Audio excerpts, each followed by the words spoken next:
Hey guys, today I will be doing what if Goku landed in MHA Part 5.5 Heroes Rising. This video will not have many effects on the story, so you can skip it if you want, but with that being said, let's begin. Due to the early retirement of All Might, the Hero Public Safety Commission sponsored a UA Hero Agency program on the small island of the coast of Japan, which the UA students would be taking part in, with no help from the teachers or other pro-heroes. Due to the low crime rate, the students are unlikely to end up fighting any villains, so the program was deemed safe by the UA staff, allowing their students to participate. The UA heroes perform basic community service tasks such as charging batteries for a tractor, finding lost pets and luggage, monitor beaches, acting as lifeguards, fixing broken machines, every day, helping them to learn how to run a professional hero agency.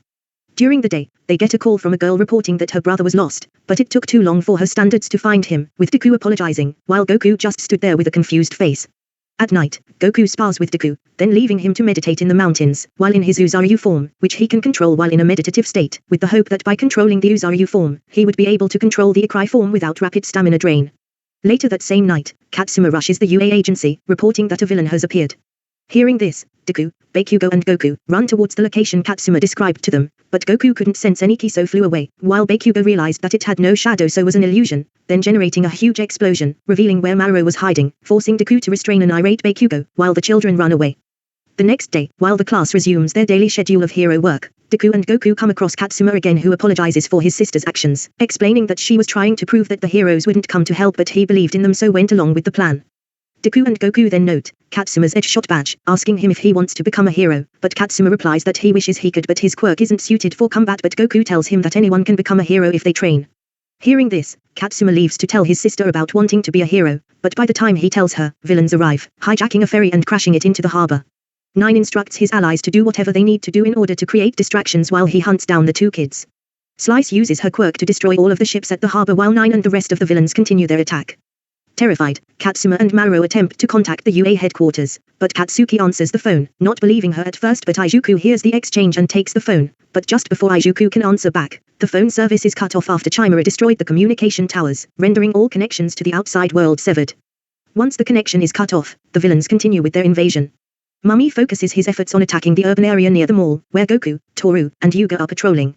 Mummy quickly overpowers them with his quirk, mummification, to reanimate non-living objects into massive puppets.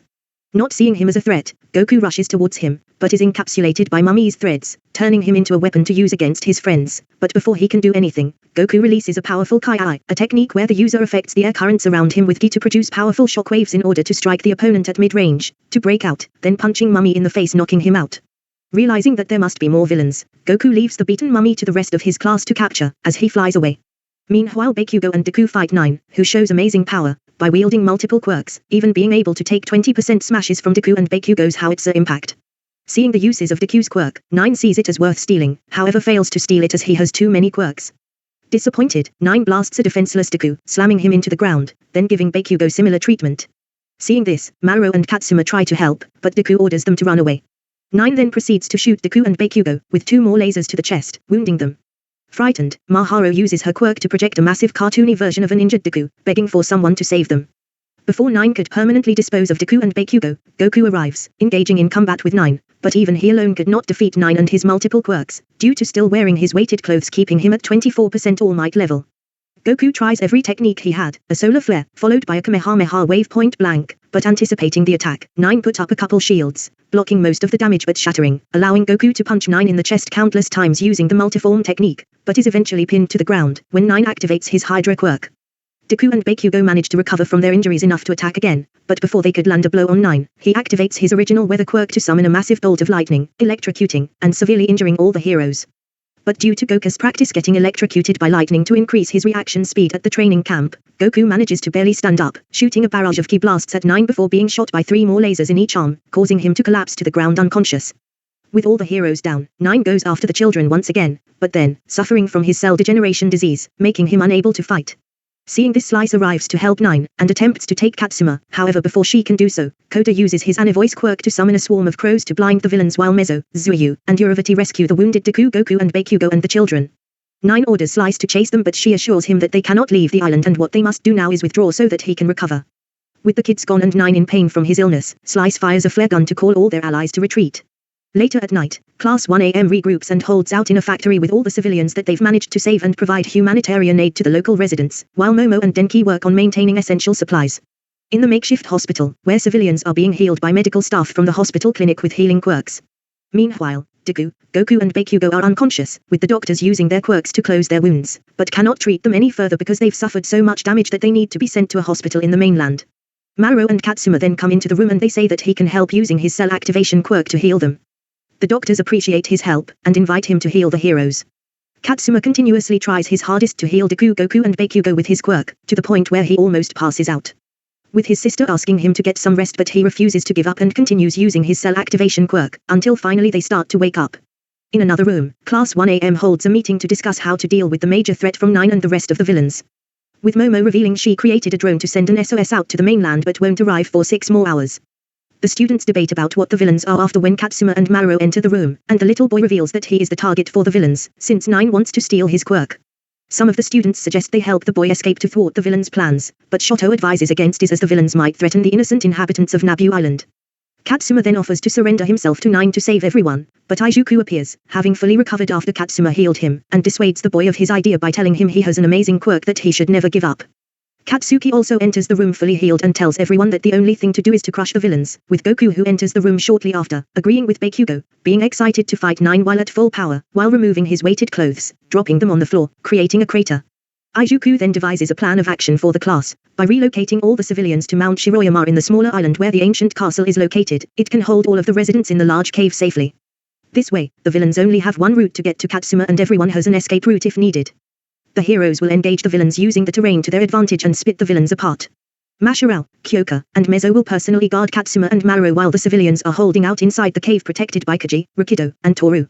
Shoto questions Deku on how the class is going to deal with 9 and his multiple quirks. With Izuku noting that 9 can only use his quirk for a limited time due to the illness he is suffering, so the plan is to have everyone attack in waves to make sure the villain uses his quirk all the time until he has reached his limit while also giving them time for reinforcements from the mainland arrive. Shoto questions about how the class is going to deal with 9 and his multiple quirks. Izuku noted that 9 can only use his quirk for a limited time due to the illness he is suffering, so the plan is to have everyone attack in waves to make sure the villain uses his quirk all the time until he has reached his limit and hold out until reinforcements from the mainland arrive. With the villains approaching the ruins, the heroes begin their assault on the villains with a preemptive strike. Yuga attacks first using his signature move, Supernova, to fire a massive laser bombardment at the villains. While 9 blocks the attack with his air wall quirk, Slice, and Chimera break away from the blast, unaware that they are falling right into their trap. Momo reveals 2 massive cannons she created last night with the last sources of her creation quirk and shot at the villains, which cause Slice to collapse in an underground cavern and Chimera plunging into a nearby waterfall. With the villains separated, Hunter and Ochako commence their assault on 9. Hunter uses his tape quirk to throw huge boulders at 9 supported by Ochako's quirk, Zero Gravity. 9 deflects all of their attacks using his air wall quirk for defense and his laser quirk for offense. Ochako continues to use her quirk to make more floating boulders for Hunter to throw at 9, but the villain is still not stopping, so Hunter and Ochako retreat to a trap they prepared, causing a massive rock slide. However, 9 is able to break free easily. Momo and Yuga intervene and engage 9, but the villain defeats both of them. Izuku and Katsuki engages the villain, but they aren't strong enough to take down the villain as 9 uses his air wall and bullet laser quirks to defend and attack at the same time. Hunter attempts to help out, but he is defeated after 9 uses his bullet laser quirk to blast him. Ochako tries to make 9 float, but she gets knocked out by his Hydra quirk. Izuku and Katsuki fire back against the Hydra quirk with a combination of Delaware Air Force and AP shot, but the quirk is too much and takes them both down. Seeing this, Goku joins in, shooting a concentrated ki barrage with each attack being equal to 52% one for all, finally beginning to push 9 into a defensive battle. After a while, 9 started to win again, using more quirks, but before he could defeat them, 9 begins to reel in pain due to his illness destroying his cells. Seizing the opportunity to strike, Deku, Goku, and Bakugo go on the offense again, landing a hit on the weakened 9, but 9 swiftly activates his life support to take a heavy dose of an empowering drug, allowing him to go beyond his limits, summoning a massive lightning strike that seemingly vaporizes everyone in the vicinity, except 9. Seeing this, Class 1AM fears that their strongest fighters are dead, as the situation grows dire as 9 proves to be too powerful for all of them. Masharao, Mezzo, and Kyoka flee with Katsuma and Maru to the escape route in the caves. Mezzo takes the kids away while Masharao and Kyoka ambush the villain first to hold him back, but they are smashed by the Hydra quirk. 9 later catches up to Mezzo and attacks him using his bullet lasers as Mezzo protects the kids. Masharao and Kyoka catch up to attack 9 with Mezzo tackling with his dupli arms quirk, but the villain blasts all 3 of them away, defeating them. 9 holds Maru hostage to demand Katsuma to surrender his quirk or he will kill his sister. Before 9 can steal his quirk, Goku, Izuku and Katsuki enter the fray to save Katsuma and Maru, revealing that they survived the lightning strike using Denki as a lightning rod to absorb the lightning. The trio gain the advantage against 9 once again, as he reaches the limit of his quirks once again, and is overwhelmed by a flurry of attacks. On the verge of defeat, 9 uses the entire empowering drug in his life support system, which amplifies his weather manipulation quirk to the maximum and summons a massive fire tornado and lightning storm and begins to destroy everything on the island. Deku boosts his quirk to reach 100% and uses Detroit Smash, while Katsuki uses Howitzer Impact, and Goku uses a Kamehameha Wave, but Dynamic Trio aren't strong enough to stop 9 and get obliterated by the weather manipulation quirk.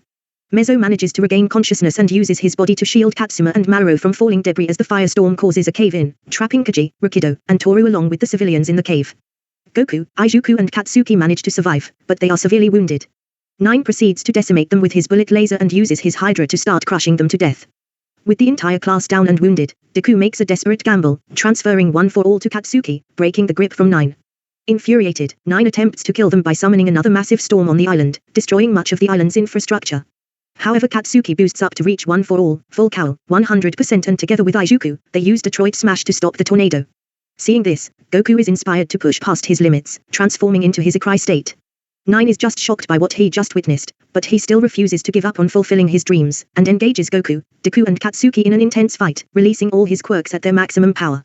After many explosive clashes, Goku, Deku and Katsuki finally manage to defeat 9 once and for all using the explosion quirk combined with St. Louis Smash at 100%, and a Dragon Fist from Goku, effectively ending the threat, but the ember left by One for All sparks out, leaving Izuku permanently quirkless once again. With both Bakugo and Deku passing out from their injuries and exhaustion. As Izuku loses consciousness, he thanks One for All for everything as its last embers are extinguished inside him. Shortly after, Goku deactivates Ikrai and collapses to the ground as well, exhausted, but determined to free everyone in the cave. Goku crawls to it, shooting a weak ki blast, making a hole big enough for everyone to go through one by one, then losing consciousness. After Class 1 emerged victorious over the threat, a large number of heroes and the military arrived on Nabu Island, tending to the injured, and providing humanitarian aid. As Hawks rescues Fumikage and Mina, Toshinari recovers the barely conscious Izuku and the unconscious Katsuki. Izuku tearfully apologizes to Toshinari for giving One for All to Katsuki because he had no other choice if he wants to protect the people on the island before losing consciousness. Toshinari forgives Izuku, but is left surprised when he sees One for All still retained inside of Izuku. At first, he theorized that Katsuki must have lost consciousness before the transfer could be completed, but on second thought theorized that One for All must have kept itself inside of Izuku for his willingness to risk himself to protect the innocent even if it means losing One for All. Tearfully, Toshinari thanks the previous users of One for All and his master, Nana Shimura. Hawks watches as Mummy, Chimera, and Slice are put into custody. He then wonders what Tamura Shigaraki has planned. It turns out that 9 was blasted away to an island surrounded by flowers. Tamura appears in front of the wounded 9 using warping. 9 reaches out saying that he hasn't perfected the society yet and needs more time, and there needs to be someone who can guide everyone. Tamura puts his hand on 9's face, promising that he will take over the world that 9 so desperately planned to before he kills 9 using his decay quirk and leaves the island. Class 1 recovers and continues to stay on Nabu Island to help repair the damage done by 9 and his villains until the Public Safety Commission suspends the program and orders them to be sent home. With the island being repaired by the military and the heroes, Class 1 aboards a ferry to leave, while Goku swims behind while wearing his weighted training gear, seeing it as good training, swimming all the way back to the mainland, even beating the boat. Okay guys, this is where I will be leaving this video off. I hope you enjoyed. If so, please consider Detroit smashing the like button and subscribing so you know when I upload the next part to this what if. With that all being said, this is Demonic Science signing out.